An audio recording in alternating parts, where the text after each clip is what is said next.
Derek Spallone, glad to be alongside Major League Baseball Hall of Famer and former Chicago Cubs ace, Fergie Jenkins. Fergie, how are you doing today? Doing great. We're here in Skokie, and we're going to sign some autographs. We're going to sell some memorabilia and make some people happy. Absolutely, and make some memories too. Just first and foremost, how thrilling is it for you, just being out here, having the opportunity to interact with fellow Cubs fans? Well, I think as a player, you don't see the fans at the game a lot of times. There could be 40,000 fans, but you see the first 2 or 3 rows, especially as a pitcher. You're not gazing up in the seats, so you might see a few, and then you come out maybe to hit and you stand in the on-deck circle. But it's always good to connect to the fans because those are the individuals that cheer for you. Mm-hmm. And if you have a good home record, you hear a lot of cheers. Yeah, and you definitely had a great career, great record along the way as well. And the legacy that you left behind upon retiring from Major League Baseball has been monumental. So how fulfilling and surreal was it for you when you got to experience and see the Chicago Cubs win that World Series and the emotions that were going through you? Well, when you put that uniform on and you represent a great organization, you're pretty proud. Right. And I know these young men were proud to win, finally, to win a World Series for the team and the city, the organization, the brand new owner, Tom Ricketts. I just think that they go out there and they play as hard as we did.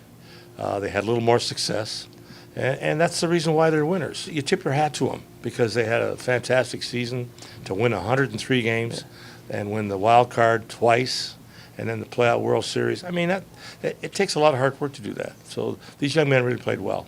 Do you recall the moment and where you were when they got it done in November? Yeah. I was home in Arizona watching on television with some friends and my wife, and I was pretty happy. I didn't jump up and down, but I was pretty happy that they won. I know because it takes a lot of hard work to become a winner. Right. And that's what these young men are. They're winners. Yeah, no, definitely. And cycling over to your career, you've definitely achieved many accolades throughout your career, from being a Cy Young Award winner to, of course, being a Hall of Famer and having your jersey retired. But when you reflect back on what you were fortunate to accomplish, what stands out the most in your mind about how you handled success and balanced that with having fun doing what you loved?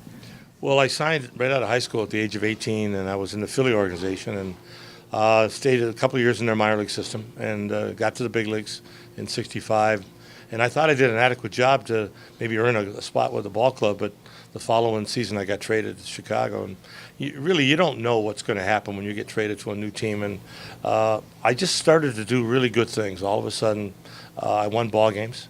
Had a great manager, Leo DeRocher. I played with some great teammates, Billy Williams and Santo and Banks and Kessinger Beckert. And I got put in the starting role, opening day pitcher, won some games, and put a string of 20s together. Success comes with hard work. Mm-hmm. Success comes with the guys you play with. And I had some great teammates. And I say it all the time, a pitcher can't win alone. You got to win with teammates, offense and defense. So I was happy with my career. I played 18 years in the big leagues, 4 organizations, and I really enjoyed what I did. As an athlete, it was a great job. When you look back, I made decent money, and I enjoyed it. I didn't get hurt, and that was a nice thing. A lot of good athletes along the way, something happens. They could break an arm, a leg, have an hamstring problem, have bad backs. I was very lucky, knock on wood, I didn't get hurt.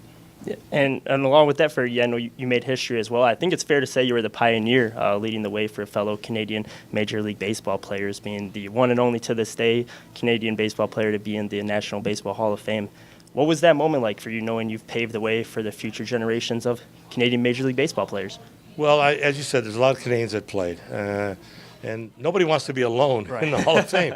And right now I'm the only one. I think that there's other young fellas out there playing. I thought for sure Larry Walker was going to get the opportunity to join me. He just can't seem to get the votes. But there's other Canadians out there playing.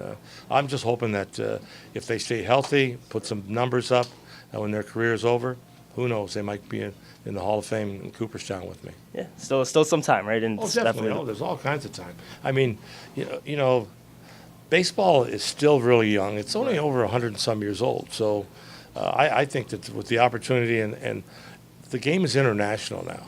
And there's more scouts going to Canada, look at more youngsters that are maybe from Newfoundland or British Columbia, Ontario. Right. Who knows where they're going to come from. But they're out there. And you got to search them out and find them because the athletes are there. Yeah. And Fergie, what would you say has been the biggest life lesson you've learned throughout your time, whether on the field or off the field, throughout the course of your career to this point? Well, you got to be humble. Yeah. you got to play the game with decency. You got to play the game with honor. The number one thing, you have to be a good teammate. And I try to do that every organization I played with, every time I put that uniform on. I tried to learn how to win the right way. Right. Winning's not easy. So you got to practice. You got to work at it, and I was very fortunate enough. As I said before, I worked hard at it. And I had some success. Perfect. And just my final question for you before I let you go and meet a lot of exciting fans. Your impact goes beyond just the field, as you've been very active in giving back to the community through your Fergie Jenkins Charitable Foundation. So how special was that for you, knowing you've had the opportunity to impact the lives of many people all over the world? Well, we started the foundation almost 20 years ago. With the first golf outing. Now we have 3 a year. And we've had corporate and 2 celebrity, bring in athletes from all walks of life, football, basketball, hockey, CFL, NFL.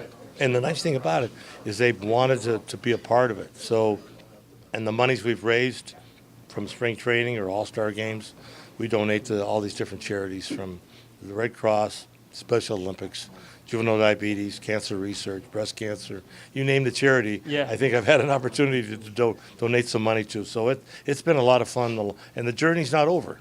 Right. You know, I enjoy doing it. So when I look back, I'm hoping to be able to do it maybe quite a few more years. Did you have a big piece of advice that you offer to the youth when you speak to them about setting goals and taking a step towards achieving their dreams? Well, the number one goal is you try to be an individual that's good for the community. Right. And I've tried to do that wherever I've lived. I've lived in Canada for well over 40-some years, and then living in the U.S. For almost the same time. And being a Canadian, I still have my Canadian citizenship. So when I go home, I have 3 daughters that live in Canada still. My son's in Naperville. He just got married a few years ago, Raymond. Congratulations, yeah. I mean, he's a great individual. So I've tried to pass those, parts of knowledge off to my kids. And I think they've grasped that. And the nice thing about it is that they're good human beings.